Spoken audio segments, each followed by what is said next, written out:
जब होलाष्टक होता है ये, तो उस समय सारे के सारे जो शुभ कार्य होते हैं वो वर्जित हो जाते हैं। इसके पीछे क्या मान्यता होती है, ऐसा क्या होता है? पहली बात तो ये बहुत बढ़िया प्रश्न है। प्रश्न इसलिए बढ़िया है कि सनातन का इतना बड़ा त्योहार होली, मतलब सनातन में दो बड़े त्योहार हैं, एक है दीपावली, एक है होली। आप देखिए दीपावली के पहले धनतेरस होता है, छोटी दिवाली होती है, मतलब शुभ कार्य होते हैं, करवा चतुर्दशी होती है जिसको करवा चौथ बोलते हैं।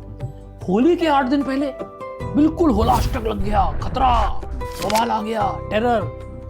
बेसिक लॉजिक ये है कि एक कथा हमें मिलती है शिव महापुराण में।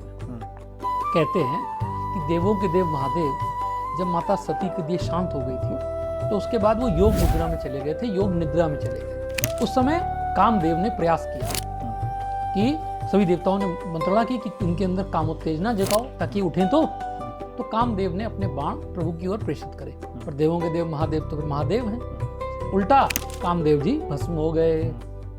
तो मानते हैं ये वही 8 दिन थे जिस समय उन्होंने प्रयास किया था और वो भस्मीभूत हुए थे।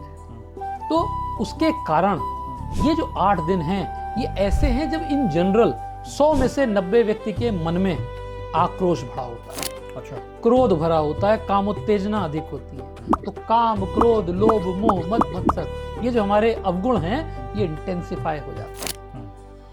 अगर आपको इसको नोटिस करना हो तो कभी देखिएगा, होलाष्टक के दौरान आप पशु पक्षियों के बिहेवियर में चेंज देखेंगे। They will be more aggressive. इंसान तो है ही, पशु पक्षियों में आपको मौका मिले। अब इसका दूसरा लॉजिक भी हो सकता है। वो लॉजिक ये भी है कि जब मैं मेडिकल एस्ट्रोलॉजी में पढ़ रहा था तो था क्या कि हम लोग रिसर्च के लिए जाते थे, तो पागल खाने में हमको पूर्णमासी के टाइम पे नहीं जाने देते थे।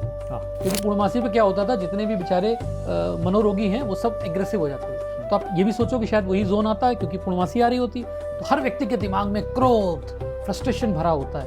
तो ये माना गया कि क्यों ना इन 8 दिनों में थोड़ा शांत रहा जाए, मन को स्थिर किया जाए, जितने मांगलिक कार्य हैं उनको कुछ समय के लिए विराम दिया जाए। पर जो बात लोगों को नहीं पता है, होलाष्टक में भी कुछ ऐसे काम हैं जो जरूर किए जाने चाहिए।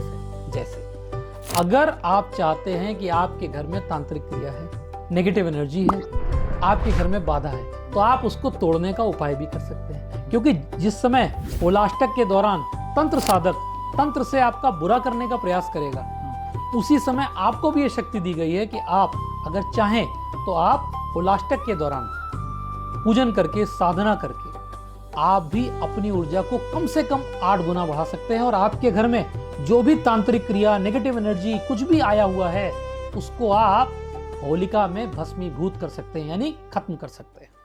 आनंद टीवी से जुड़ने के लिए आप हमें व्हाट्सएप करें 9277395752 पर।